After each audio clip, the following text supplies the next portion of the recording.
Now time to take a look at what's happening with weather with Market Journal meteorologist Eric Hunt.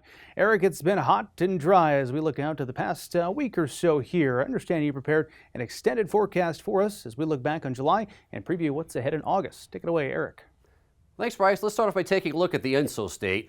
So we were in an El Nino for quite a while. We have now gone into neutral conditions, and there is an expectation that we will be into a La Nina by the time we enter the later portion of the fall this winter. A current look at sea surface temperature anomaly shows a lot of very warm water across a lot of the North Pacific and across the North Atlantic and a lot of the Atlantic in general. But across the central and eastern equatorial Pacific, we have seen an increase in easterly trade winds and some upwelling.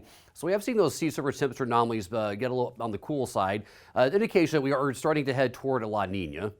The official CPC forecast is for us to remain in neutral for pretty much the remainder of the summer, but head into La Nina for this winter. But it's not expected to be a particularly strong La Nina, and it may not be particularly long lasting, as there is a 50-50 shot that we will be back at neutral conditions as we head into next spring.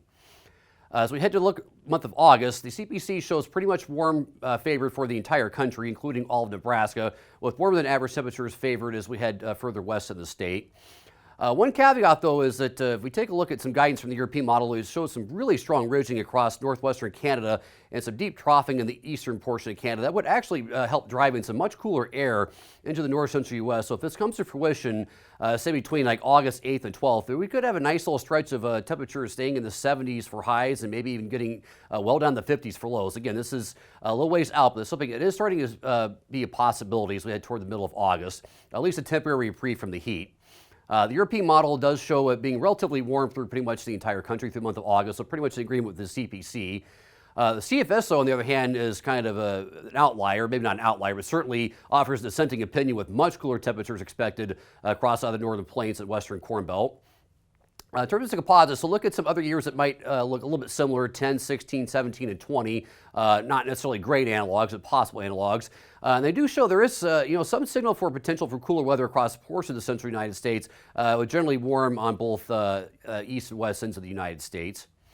For precipitation, again, the CPC shows below average favored. Again, this seems to be relatively likely, particularly the further west you go in the state and in the western U.S. For the European model actually shows no real signal for precipitation for the month of August. Again, I'm concerned for a lot of the western U.S. this is probably not dry enough, but we will see.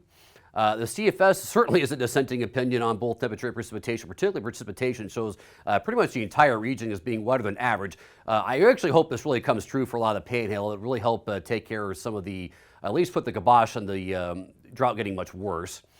Look at the composites for those 4 years. Again, no real signal either way in our region. And for the seasonal outlook, August through October, again, it's kind of similar to what we looked for this month of August. Generally warm across most of the U.S. Again, I think we're going to have a lot more ridging into the late summer and fall across the western U.S. That's going to keep things a bit warmer, particularly the further west we go in the state.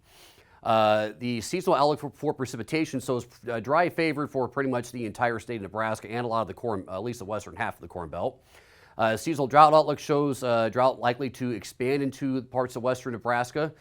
And GrassCast shows probably going to have below average forage production levels across the high plains. You've definitely seen some improvement year on year vegetation conditions across the Corn Belt. We are expecting average to above average yields on a lot of rain-fed corn and about average on irrigated corn this year. Thanks, and back to you, Bryce.